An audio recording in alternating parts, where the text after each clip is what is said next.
Welcome to Revoicing the Future, a Women of NAMM podcast, presented by AKG.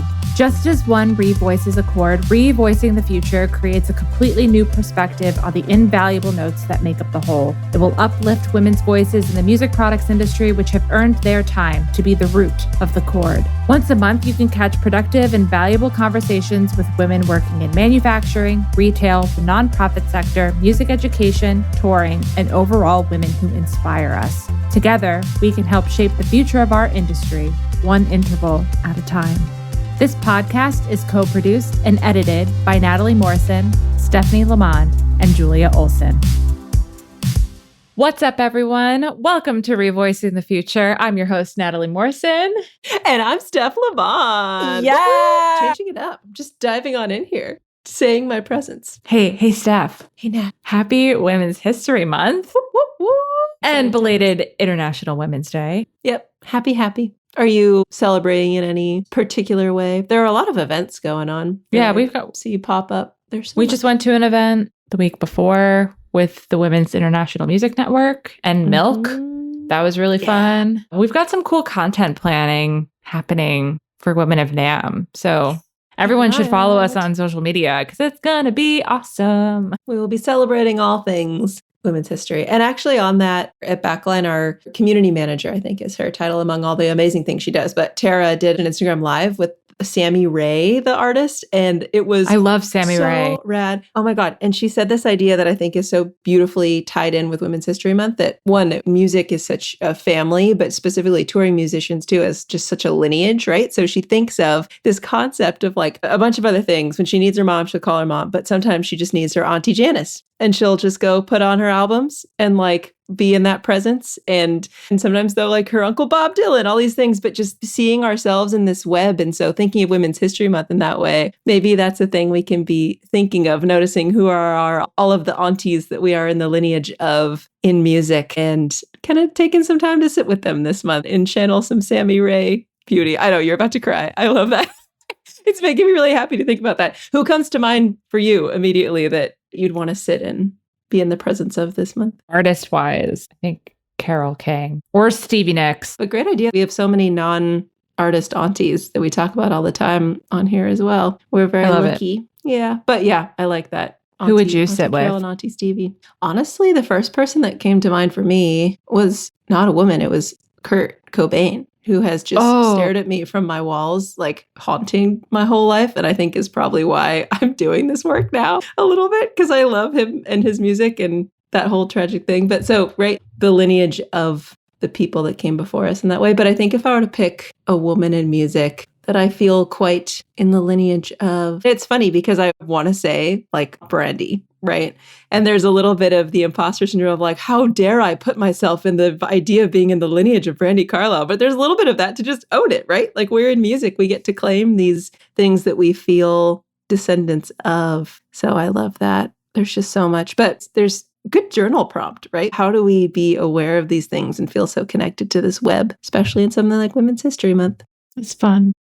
So for this month, we really wanted to highlight someone who is impacting the lives of other women within the industry. And that is our friend, Jessie Osborne, who is the sales manager at Spicer's Music in Auburn, Alabama. And the reason that she is the guest for this month is at the end of last year, second half of the year, she launched the SheCollective, which is an organization through Spicer's Music that helps usher and bring together the community of women musicians in the Alabama region. And this is one of the first times that we're really seeing that from a community perspective based out of a store. Yeah, like a hyper-local org like this. Yeah, you sent this to me when she launched it. We talked about it on the pod, but we were just like, oh my gosh, this is the future. This is what this evolves into. I feel like we both felt a cool, I mean, there's always a need for the national and the advocacy on that end, but you'll just hear it all. This is such an exciting next development of this world and this work that we're doing. Yeah,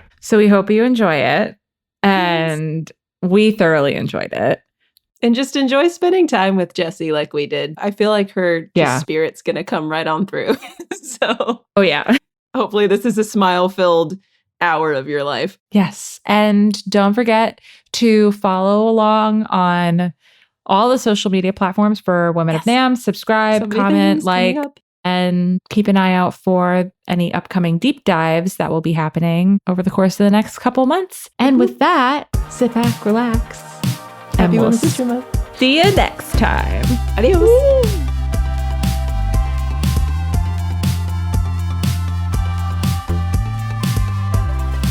Hi, Jessie. Welcome to Revoicing the Future. We're so excited to have you on the podcast. Thank you so much for having me. This is so exciting. When I saw that you launched this women's collective extraordinaire at Spicer's Music, I was like, I gotta have her on. I gotta hear all about this because I thought it was just so exciting and cool. I'm super honored, super honored. This has been the funnest thing ever. And I love y'all so much. Yeah, and I can vouch for receiving that text of like, oh my God, this is awesome. We need to talk to Jessie. So, yes. You know, it's the moment of getting to see some people from a faraway distance and going, we would just be best friends. So it'd be really cool if we could just hang out. I totally feel that vibe. Honestly, this is just our secret mission to just make friends.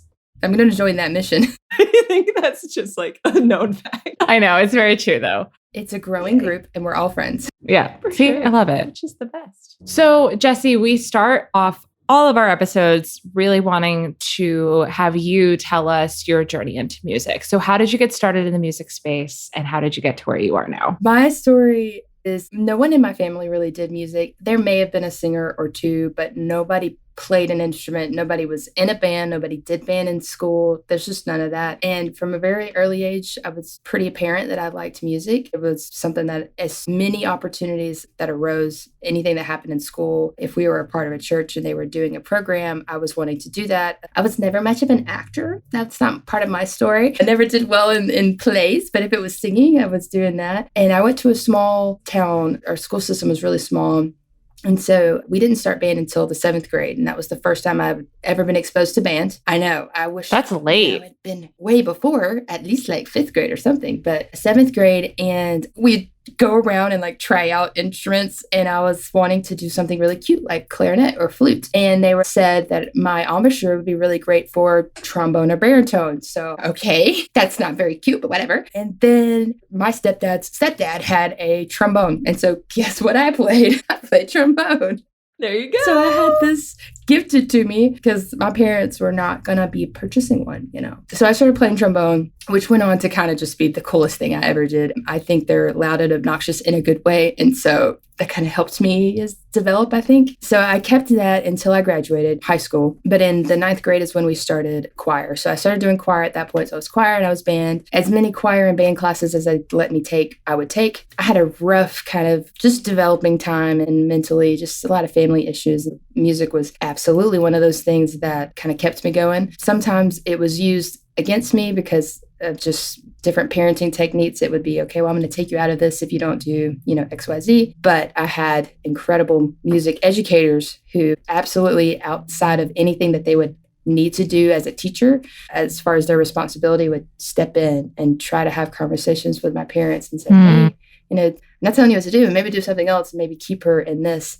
So thankfully, I had some really awesome teachers who helped me kind of get through my high school years. But growing up, I didn't know anything about contemporary music. I didn't know anything about band or the music industry or anything. The only music people that I had ever been exposed to were band directors, choir directors, and really sweet old men who directed the choir at church. And they were mostly all guys, And so I was thinking, well, maybe if I go to college, then I can be a band director, I could be a choir director, or there'll be like a forward-thinking church that I could just somehow be a part of. Anyways, I did get to start going to a college. I got some educational scholarships, but because of a lot of my growing up, just struggles that I had, a lot of mental issues. And so I had to step back from college. And it wasn't until 2020 when I started to learn the thing that just slingshotted me into a completely different realm, which was to learn the guitar. 2020 was a great time to pick up stuff for a lot of people. I don't know what happened in 2020. I remember and don't remember. I do remember articles though, right? The guitar sales for women specifically were high that year. That was amazing. Now, however, I was not one of those people because I didn't buy one, but I borrowed one. We love. But that was such a powerful moment too, because I remember when I was a kid, I was a teenager. There was a girl who's a couple years older than me, and she now is incredible. She's off in Nashville. She's doing the thing. But she probably thought it was lame, and I was over at her house, and I was like, can you show me a guitar chords? I don't know. I didn't call them chords because I didn't know what chords were.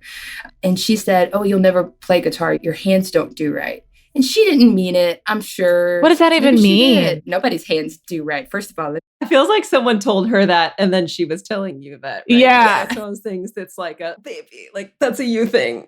I don't think she meant to just crush my hopes and dreams. But those are those formative things, though, that you do kind of get crushed with those things and come back to it 10 years later. Right? If I had wanted to play guitar, it would have crushed me because that's how sensitive I was. But I didn't aspire to be a guitar player. I didn't know. I had never seen myself or imagined myself as a guitar player. But what it did was cut off my curiosity. So now for the next 10 to 15 years, I never again think about playing the guitar until 2020. And everything shut down and I'm at home and I'm a new mom and my husband's working and I'm like, well, I guess maybe I should try to do something in music because this hasn't really worked out so far. I don't know. So I learned guitar in 2020. And 2021 is when I hear about Spicer's music, which has been in my backyard my entire growing up time. I never knew about it. It's just so frustrating. I wish I could have found out before. So I started doing vocal instruction. That's how we started as lessons. That's our bread and butter. So they let me do stuff over there.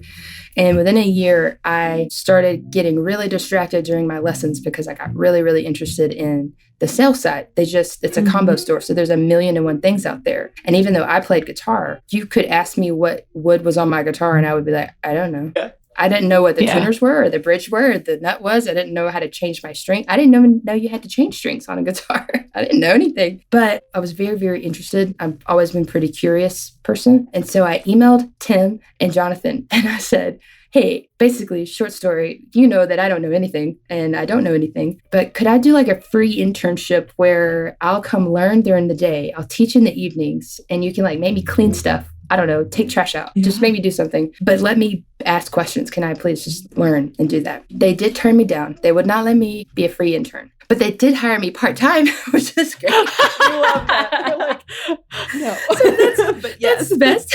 So what happened? So they did hire me part-time. So I would do part-time sales in the morning, basically, and then I would go do vocal instruction. And then it has been a snowball since then. Within 6 months, I was full-time, which was the quickest full-time transition they'd had in the entirety of the business at that point. It was just so crazy. And then within another 6 months, they created a role called process coordinator, which was kind of intentionally the predecessor to my now job, which is sales manager, where I just went through and I was like, okay, this process is so bad. This process doesn't exist. Yeah. Let's do it this way. Yeah. So I did a lot of that. I got to learn, of course, a lot about sales. And then 2024 in January, I became the sales manager. And as of this year, I'm kind of taking on some purchasing stuff. And so that's just my crazy music / job because it's really tied together. Yeah. Amazing. And you are a singer-songwriter on the outside of it too, right? Yes. So how is that concurrently evolving with this too? Like how is that happening as all this is happening? This place is a nucleus, right? So this is the place where everybody whatever we have, I mean, it's a small town compared to some large cities, but it's got a lot of stuff going on. So there's Auburn University, which is the college. There's another community college in Opelika, and a lot of people move here. So there's lots of like student events, but there's also families who live here. So there's just lots of locations and restaurants and hangout spots. And so there's a lot of people who come through and who live around or whatever. And so I've gotten to meet a lot of people through the people who work here and the people who come through. And so getting to know these people and then hang out, getting to know them in a way that I would have never probably gotten to know them if I didn't work here, because it was all these different scopes. And that's the crazy thing about music is there's all these different avenues. And the great thing about Spicer's, and really the whole reason SheCo exists, is because I'm trying to get all these people who may feel lonely if they're all in their single avenues and trying to say, no, let's circle up. We're actually all together. You may not have known that, but let's come to a center place. That's my favorite. I love that too, because it's really cool to hear that there was an itch that you were wanting to scratch and you didn't want to give up until you got that far to the point where you ended up actually working at Spicer's. And I just think that's really admirable. And then also full circle moment too, of you not really knowing that Spicer's existed, but now you're trying to help other people see that there is a place for them too. So it's a beautiful full circle. Yeah. It's a lot of emotions almost every day. Not to get like sappy, but it's really awesome. That's amazing. I love it. I'm resonating so much with all this too, because I feel like I had a very similar path of like, I started teaching piano at Blue Bear in San Francisco and just was like, I don't want to leave. Like, how can I help everything that you're doing? And there's just these magical nucleus places, like you said, that it's so special that they exist, that you can get in and then find your skill set in these places that are so varied, and you develop as just like a musical human in places that are special like that. So this makes me so happy. Yeah. The freedom that you experience, and then the people that you find who will pour into you, but also hold the doors open. Prior to that, I didn't feel like I had a lot of open doors, or just doors that I knew of in general. And so to come into a space where, I mean, I can't tell you how life-changing just working for Tim and Jonathan is on so many different reasons, but they are the epitome of not just hold the door open, but they're pointing to the door. They're saying, hey, you can walk through this. Please walk through it. We're encouraging you to walk through it. And don't worry, there's doors after that too. They're the best. I love them. Yeah. And that type of leadership, right? That when you were like, let me just learn. And they were like, perfect. Also, we can train you on this and pay you. That's amazing. It's like we talk about the come to the table kind of leadership is really, really special. Yeah. They could be the poster people for that. Can you talk about just the store in general? Because I know you said the bread and butter was lessons, but it's also a combo store. So what is Spicer's music like? Because I know that's going to play into later conversations as we dive into SheCo. Yes.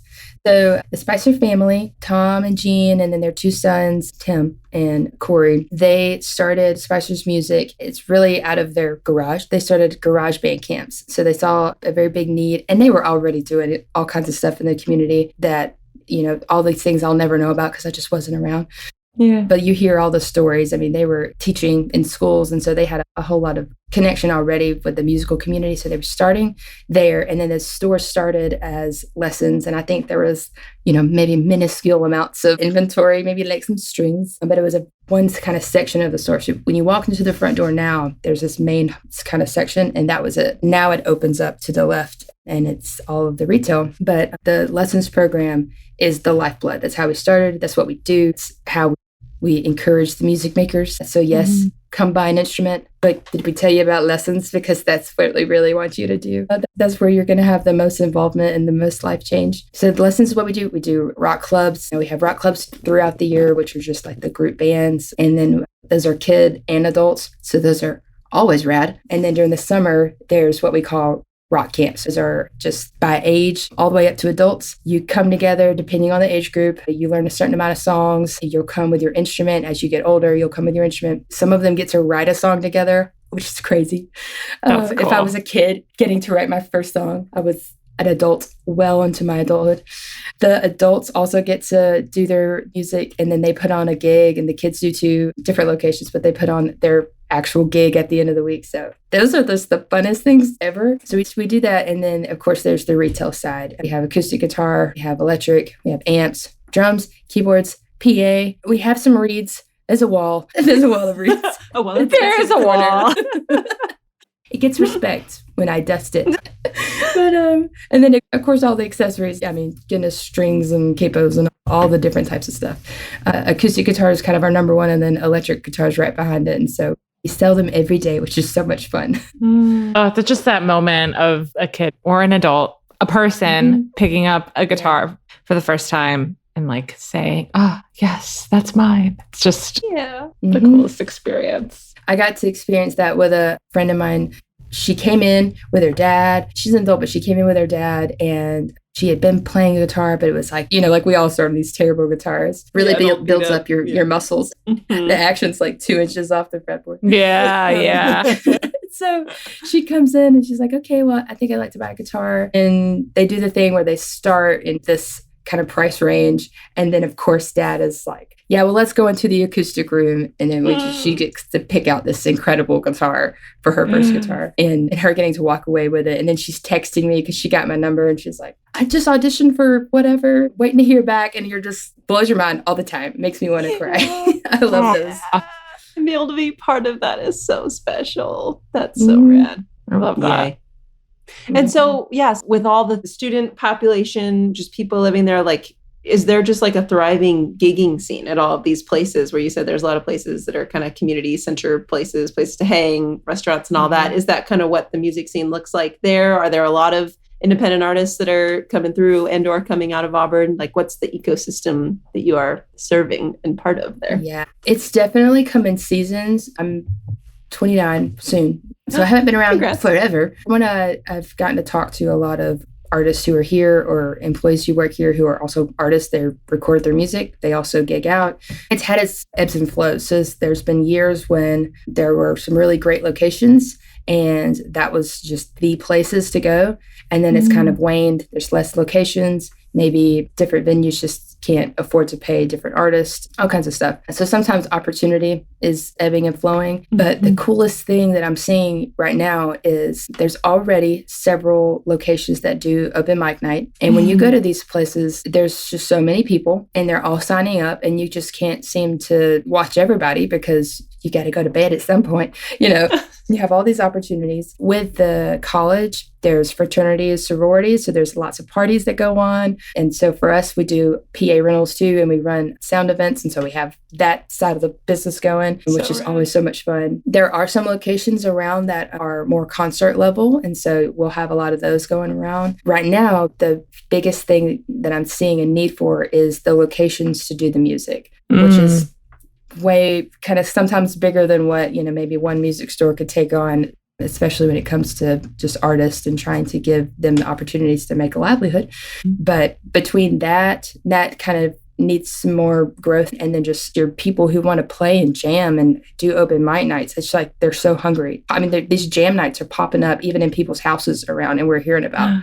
And so we're doing our best to be like, what do you want? What can we do? Yeah. Oh my gosh, that's really cool. It's almost as if it's kind of an underground music scene. DIY, figure it out.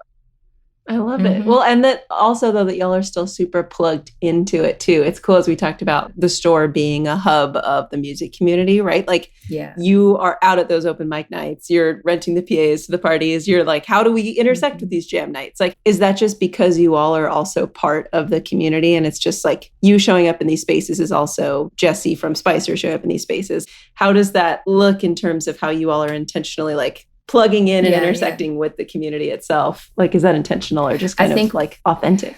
I think it's both. We have I would use the word blessed opportunity of being one of the only music stores, at least in like a 30, 45 minute radius. And even with some of the ones that are near, we're different. So we'll offer, they may be a guitar shop, but they just have different stuff than we do, or our setup is different, our model is different. So we have this really incredible opportunity where we don't have to worry about, maybe so-and-so place down the street, that sort of competitiveness. People come here because that's the only ones they can come to. And hopefully they want to. they want to come back. But we're one of the only ones. But I believe that what goes beyond that is how the Spicer family built all of this. So if you come in and everything that we do and the way that we do it, it's supposed to feel like home because that's just the type of people that built it. So you're supposed to feel like I'm talking to you as a person and I really care about you as a musician because I should talk to you as a person and care about you as a musician because that's just how we started. It wasn't about the business side or the retail, it wasn't about that type of stuff. We want to be excellent. We want to know what we're talking about. And I want to be an aid to you, but I should care about you as a human being. And so getting to go out and see the customers that I know and get to interact with them more as friends, it's just that authentic. I feel like we're friends. You come into the store, I see you out playing. This is awesome. So hopefully it's a good mix of both, but you can't really get away from how you're built, I think, and you have to protect it because you don't want to grow outside of it. You want to make things better, but you don't want to get outside of kind of where you came from, I guess, your roots. Yeah. So we've got some really good roots is what I would say. I love that. So let's talk about SheCo. You launched last year and it's a collective for women in music in Auburn through the store. So can you talk to us about how this came to be? Was there a specific moment in which you were like, I want to start something like this, like that aha moment? Yes, it was one of those slow burns. I have had notes in my phone, deep in the recesses of my dusty notes somewhere, just different ideas, different group ideas, whether they were just female oriented or if they were open to anybody, just different thoughts floating around. And for several years, there's not been anything that really had a moment where anything came together or that anything kind of built itself, some Lego type blocks and made sense to, this is a thing we could do. The aha moment was I got to go to NAMM Next last year by accident. By accident? That's what it felt like. It was so great. It was the first one. And so I know that Tim was going and then Jonathan was supposed to go. So my boss was supposed to go, our COO. So they were supposed to go. I didn't even know we were going or they were going until it got closer to it. And I was very excited, very ready for them to come back and tell me, like, what did y'all do? What did you learn? Who did you talk to? Yeah. All of those things. But Jonathan couldn't go. As it got closer, he couldn't go. He had a trip he needed to go on with his family. And so runner-up was me, which was crazy. I do mean that. I was thinking, wow, you could really get away with taking anybody. I'm very honored that I got to go. But something about getting to go to NAMM Next was NAMM and all of like the educational sessions and the idea center, all of that. It felt like that on steroids. And it felt so intentional to me. And I got just this download way heavier than, NAMM. The little bits that you kind of get all these crazy little thoughts. And this felt like a download. And I really believe it was the AI, Mark Schaefer. Is that his name? Yeah, the digital marketing guy. Yes. Yeah. Why it was that session, I don't know. But something about the way that he was presenting, how he was connecting dots in my head, it started to build this idea in my head. I'm like, one of the reasons I started to learn guitar was because when I went and played with a group, primarily the girls sang and the guys played. Yes, there would be the one-off girl player. Yes, there would be the one-off guy singer, whatever. But most of the time it was seeing more guys playing instruments than girls. And I know that I'm capable. I've just got to get up and go learn how to do it. So me stepping into NAMM Next and whatever he was talking about started to connect these ideas into my head. I'm like, what if there was a group where any woman from any walk, if you're a music educator, if you're a musician, if you're a young girl in our lessons program, if you're a casual player, if you run production events and you don't technically play an instrument, but you are a part of music events, what if there was this space where we could all come together because we are all in our individual avenues where you might feel lonely, especially as a woman, a female musician, you may feel lonely. Even if there's other girls there, there's maybe not the volume compared to men who are there. And so getting to bring them into one center group to say, look how many of us there are. Also, look how many could be. Look how many seats could be filled. Who can we bring along? We can say, yes, you can play guitar. Your fingers are never going to do right until they do right. Oh my gosh. I love that. I love how it was sparked from a session at NAMM Next. Like it's like that one moment that just really set it off. That's so cool. Yeah. And about the intentional community part of it is cool as we talk about, right? Because sometimes like if you aren't intentionally coming together to support everybody, there can be interesting vibes of like what we talk about, the one seat at the table is going to be me, competitiveness that gets when you are one of the only few people. So putting a setting together that's like, hey, let's all come together and support each other, you're automatically setting a tone that is a lot more productive in terms of what we're trying to accomplish with that. So that in and of itself is rad and different. Yeah. So when I got back, I did my best to figure out what exactly it would be because I never wanted to present something that was, hey, this is a great idea. We should do it. Well, how are we going to do it? Well, I don't know. So I have like mission statement, vision statement. These are our goals. This is our target audience. This is our strategy. Amazing. So you came back and put it all together. And did you work with anybody else on it or was it just you like over a piece of paper, just like? I got to do this and I really did. I joke about it, but I really did like have a mission statement, vision statement. This is what we're trying to do. This is what we're trying to accomplish. This is what I could see it looking like. Because if I want to do something, I at least want to be prepared and give you all of the reasons to do it and accept any reasons that we shouldn't do it but I'm going to at least do a good job convincing why we should. I'm going to have thought it through. I'm going to have my points. So I wish I could remember the subject line, but it was like on my next crazy list of left field ideas. Yeah. Gonna throw this out there at you. Pick it up.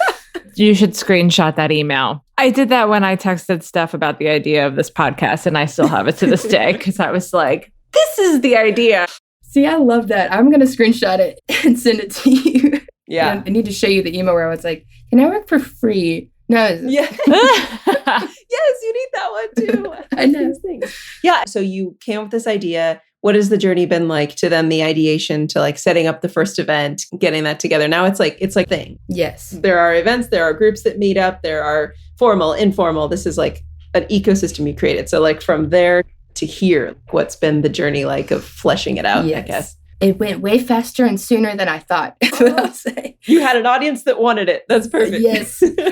When I sent that email, it was pretty much okay, yeah, sit down, let's talk about your email. And they were like, what makes you want to, what? Because for them, it was, yes, there's no to this. It's just, oh my God, I can't believe you got all this. Yeah. I was like, I can't either. So we did that. And then I was thinking, give us a year max, maybe, to start talking about it. And then putting feelers out. And no, they said, yeah, so we're going to go ahead and try to do this. And we would love for the first event to happen this year. So this was right after summer. And they were like, so like by the end of the year, which blew my mind. And I'm also, at the time, it was going to be like 3 major events during my first year of being a sales manager. So all 3 events I was actually in charge of because 2 were sales events and 1 was SheCo. And the question was just, are you going to be okay to do this? Can you pull this off? Yeah, of course. How do we do all these things? Yeah. And I was like, I don't know, but I can and I will. So we started working on a logo. And I was like, all right, our social media guys, let's create a logo, I guess. And I'm the type of person, I really believe if you're going to do something, then you might as well just go big or go home. So I just went as big as I could think that we could feasibly do while balancing that with, is this going to be valuable for what we said our mission was? So is this going to be a space that people are going to come and feel seen and feel valued and feel special as a female musician, no matter what they play or what they do, whatever walk of life they are, not self-serving spicers, but is it going to be the moment where we get to say, the spotlight's on you. Thank God we just get to be the one that hosts a really fun party. Yeah, makes sense. So we hosted a party in November, and that was the official launch of it. And we had, I think, like 50 to 60 women, and we had guys come too, which was so cool. Yeah, my God. The allies. I know. For our store, that's a lot of people to cram over there. And we had round tables and we had charcuterie, meats and cheeses and all that because we're fancy ladies, okay? Oh my God. I love it. And I'm a big gifts person. I'd never made friendship bracelets before, but I figured out how. And so I made like 200 of these things over a span of time. And they were so cool. And they were all different because obviously I don't know what I'm doing. So I'm like, they can't be the same. And it's intentional. I want to come to one of these parties. This sounds great. I want a bracelet. I want a Jessie bracelet. Probably saw I got my cup. We had stickers that I put stickers on them. Logo. I know, it really is. Social media guy made that. It's well done. It's him. He knows what he's doing. We had these little books that we gave out that we put stickers on. I have a disco ball because I'm a disco ball girly. We gave out disco ball keychains. Why not? I don't know. It's just fun. But we did our best to set the night up where the ladies felt seen. We had a photo booth. I wanted them to have the moment where they just got to connect with each other. We did very minimal talking. So, of course, we wanted to share what the vision was, what the mission of the group was, because I do believe there's a level of structure that we need so that everybody knows this is who we are. This is what we stand for. Absolutely. This is what it means for you to come in and join us and support this and share it. And you know what you're sharing when you share SheCo. But ultimately, just wanted to set up what this group stood for to go into the next year and hopefully all the years to come. So of all the events that we do. So I want fun times and party and connection, and I want casual hangouts and jam nights, but there's also a very big kind of educational or just opportunity to learn spectrum that's really valuable and close to my heart. And so that's kind of what any of the major events that we do, they'll probably be centered around that type of thing, where it's education or it's just the opportunity to learn, if it's bringing somebody in, if it's a panel, if it's a talk, whatever. And then plenty of the fun times of the party and connection and jam. I love that. I think one of the aspects of this that got me really excited was the fact that it's a music store tapping into their community to create a collective to serve your community, right? There's so many women in music organizations that touch on their niche community, right? Whether it's technology, women in guitar, women of NAMM, with the fact that it's music products, but you're tapping into something that is local to your community. And I think that's really exciting. And the question I have is, do you envision this being a model that maybe other stores can adopt for their communities as well? It's kind of a twofold. When I saw that as one of the questions, I was like, that is insane. She must be reading my mind. That was a Stephanie question. You're doing great. What's really amazing is because of some of the people that I've gotten to meet through NAMM, through Women of NAMM, who've gotten to hear about what we're doing. We've had those questions. And then on the other side, I've had the same question, because I'm always forward thinking. It's, what does this mean? What do we do? I don't know. I know that right now I have to sometimes put my blinders up and say, okay, well, I've got to focus on the ladies in the group itself. It's like a little baby. We have a really big party, but we're about to go into our second event, but our first non-party event. That's not just a jam. It's not just a hangout.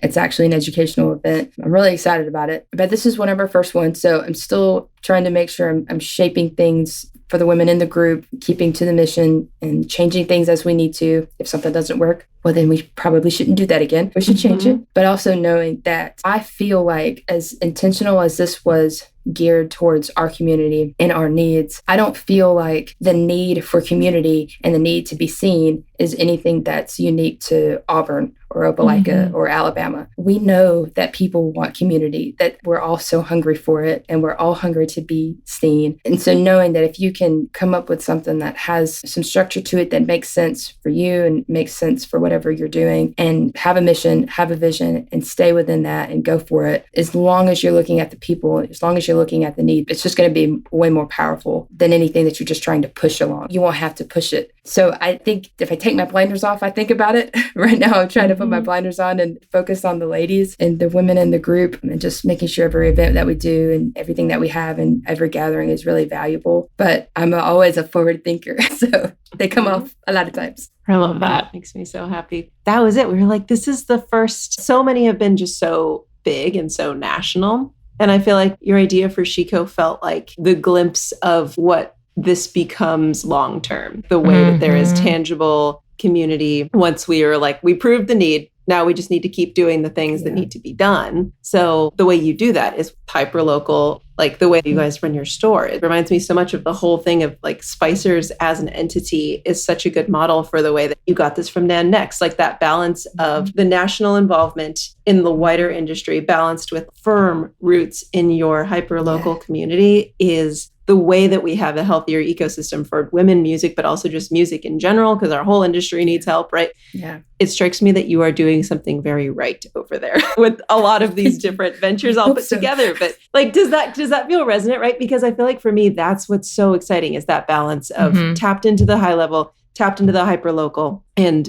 taking the best from both to make something that is something that lives on, right? That is the sustainable way to do all of these things. Yeah, that is like the thing that reaches deep into my recesses of my brain, where my soul and my purpose live. It's knowing that I cannot believe personally that I get to be in a room like NAMM, that I get to be in a room like Women of NAMM, that I get to meet the people in the products industry that I do, that I get to be having the conversation with these two incredible leaders. That blows not even little Jessie away. It blows like last year Jessie away. So for me, that's the opportunities that I get. When I walk into those rooms, I see all these things. And as I've been learning so much more, my hands are always open and I want to receive as much as I can, because I have things I want to achieve. I have places I want to go. Whether I know exactly what those things are, I just know that I'm a driven person. I want to go do some really awesome stuff. But knowing that there are people like who I thought I was and was before, who may never be in those spaces. And so there are people who are in the spaces, and we can have a lot of amazing connections, and we can get very excited for the future, and we can create really great plans, and we can inspire each other. But if you don't go home and you don't do something with it, then it didn't transfer. We have to transfer. Yes. So we have to create those spaces. So get your hands dirty and have fun with the people around you, and go get coffee with your coworkers, or go invite somebody. It doesn't have to be a huge group, but you're doing something. Everything is small, but everything small connects back to something so much bigger. It's a big circle. Well, that's it. That's the episode, folks. I want to cry. It's so important, and especially coming out of like COVID and everything too. 100%. I personally feel like I have a huge lack of that, the rooting of it. All of my community is up here, and I don't have any on the ground. I just moved. Steph and I are singing the same tune right now. It's so important to have both. And when you're talking, it's making me a vision too, like places like NAMM and the things that we create. It's so wonderful to think that there's a million of all of us that come together in these places and then go back and have then communities that we're spreading all of this around too, that we've gotten inspired by exactly what you did. And that's the cycle. That is the unbroken cycle of coming to the larger industry, going back to your hyperlocal and making your whole hyperlocal thing better.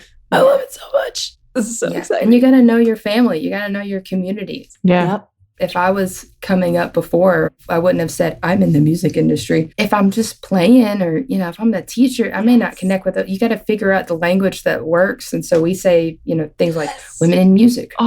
Because you can do anything in music. You just figure out what works for your people. What do they want? What do they need? I was sending out Google Forms. What kind of events do you want? This is for you. What do you want to learn about? What topics? Don't let me tell you what I want to talk about. That's not going to help you. There's some legwork, I would say. You have to do some legwork to figure out what it is that they want and they need. But we are all so hungry for that. We are all so hungry and waiting for someone to ask us, what do you want to do? What do you want to play? What do you envision? What do you imagine? And then there's other people who they're waiting for a person to come along and say something or encourage them or speak into them. And for the first time in their life, them go, well, what if Jessie Osborne played guitar? I don't know. What if Jessie Osborne played guitar? And my entire life changed, and I work at a guitar shop.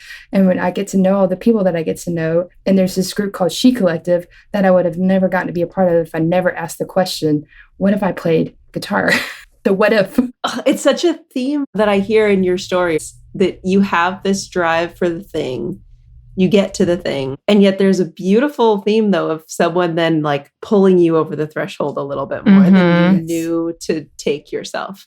Yep. And there's layers to that, right? Of like, one, us as women asking for what we want and going for it. That's a whole bucket. But there's also a beautiful thing, though, of just that there is collectivism in this world that can also be beautiful. Like, we need to know to step over the threshold. And I love the symmetry of all of these things that then you learn and you go back and then you pull someone else over the threshold. And there can be this conversation happening like you're talking about. This is so rad. I just keep thinking back to that girl who told you that you didn't have the hands. I'm thinking about that moment because I've just been in a very reflective state of mind recently of seeing who you were and that version of you who just had no idea what was to come. And then, I don't know, hearing your story and watching it kind of snowball into this beautiful moment of who you are and what you stand for and what you represent and what you want to give back to the community. That made me think, Tavaro from Julia Louis-Dreyfus's podcast, Wiser Than Me. Do you have anything that you would like tell little Jessie now that you've gotten to this point, looking back? And there's still so much ahead, right? But now that you're at a point where you're like, oh, this is what I'm doing. Like, I'm doing the thing that I want to do. It'll keep expanding, but you have evolved into Jessie in the music industry. Yes. Does anything come to mind that you would tell little Jessie about this journey? There's a lot of the negative stuff from maybe kind of how I grew up and the filters that I developed over time, whether that was somebody else's filter that they put on me or just situational, and how I began to see myself and how I still struggle to see myself. Myself now would look back and say that I'm just afraid I'll never do anything that's important. So I wish that I could tell myself then that it's not just that you will do something important. You can do something important. It's the belief that no matter what it is that you're going to be doing, big or small, that is absolutely relative, because you saying something to one person can change their life. That is huge, no matter what room size you're in. So just knowing that me, little Jessie, has the power and potential, as is everybody else, to do incredible things. And then you will get to do really fun stuff if you just keep going. Just keep going. I love it. I'm just sitting here looking at you like, I'm so glad that we're friends now. You're the best. I know. I love this. I'm so happy. This has been a huge blessing. Okay, so you have this next event coming up. Looking ahead for SheCo, it's these more educational events. It's more of what you've been doing, more just bringing everybody together. This will be exciting to have the first educational one roll out. What are you thinking now, looking ahead for the next immediate chapter of SheCo? So I've gotten most of the major events, or at least the ideas rolling of what 2025 looks like. We can only go as fast as I can go. So I'm like, okay, I gotta get a little faster here. My planning, a little more efficient. So the next couple of events, really looking for some open mic opportunities. That has just been feedback, as they just want to play and sing and do the thing. And I'm here for that. So I cannot wait for that type of stuff. We do have a lot of artists or singer-songwriters. And so we're trying to bring in some artists, singer-songwriters who are doing the thing, talk about that, actually trying to plan out how to have some really fun people that we have in mind come in and then do like an event, a concert the next night or something, which we're just all down for that, as well as just continuing the hangouts and the jams and trying to curate that. Oh my gosh, there's a really awesome songwriters festival in Opelika, which is just like the town next to us. It's called the Opelika Songwriters Festival.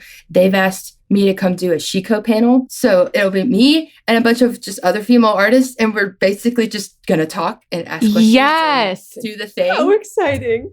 That blows my mind. That's in March. So March is just going to be really awesome month. Oh my gosh. So excited for you.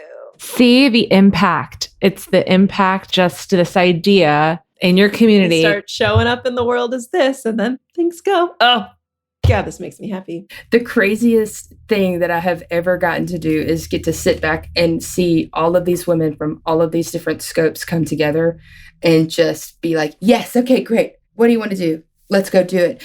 I love we can go do it. Let's go. So we've talked about the fact that you're a musician and you work at Spicer's, but outside of Spicer's, what do you love? Who is Jessie outside of the four walls of the store?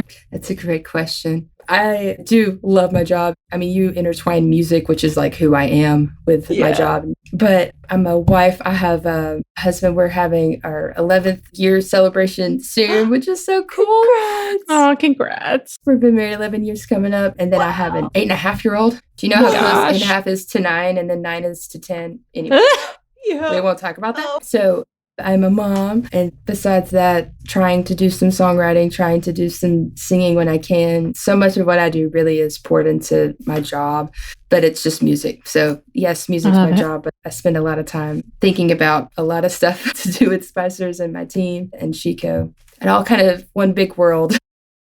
What kind of music do you write? So I would like to say Americana-ish, but I'll say this, I am really into more like soulful, not necessarily jazz, but just kind of soulful, fun stuff. That's what I love, kind of bluesy. I love that kind of style. So I'm trying to learn how to write songs in that way. Some of my stuff has just been really flowy and singer, songwriter, Americana, but I am trying to transition more into learning how to write and play the music that I really love to play. And I think blues and soulful music, it has so much emotion. And I'm a big emotion person. So I want to play that stuff. Well, Jessie, I can't thank you enough for taking an hour out of your day to come and hang out with us and tell your story. And I'm so impressed by you. And I think what you're doing is really going to have an impact on your whole community. And I see really big things for you. So I just can't thank you enough for all that you do for your community and for women in music. Yeah. And love at the same time, like the blinders to like build the thing under you as you do it. I love that. I love that so much. It's a skill that I'm currently trying to learn. I cannot thank you all enough for having me on. This has been the easiest hour of my life to do anything, and for giving us the spotlight. That is incredible. So thank you for the opportunity to get to come talk about it, because that is obviously helping us and showing the world what we're doing with SheCo. So thank you. Amazing. And real quick, where can people find out more about SheCo? A couple of different places. If you want to see like the mission statement and that kind of stuff on the Spicers Music website, there's a SheCo tab. You can click that, and then it's got this really good description of our 3 mission statements. And then Instagram, Spicers Music, SheCollective on Instagram, on Facebook as well. A lot of the Instagram and the Facebook is like, hey, remember this event's coming up. So that's very announcement heavy and focused. So hopefully if you see my face, I'm saying something important. Love it. Amazing. Thank you, Jessie. Thank you, Jessie. Thank you so much. I love y'all. Thanks for listening to this episode of Revoicing the Future. You can subscribe to the podcast on all major streaming platforms or visit our website. Be sure to follow us on social media to stay up to date on all things Women of NAMM. This episode was co-produced and edited by Natalie Morrison, Stephanie Lamond, and Julia Olsen. Together, we can help shape the future of our industry, one interval at a time. See you next time.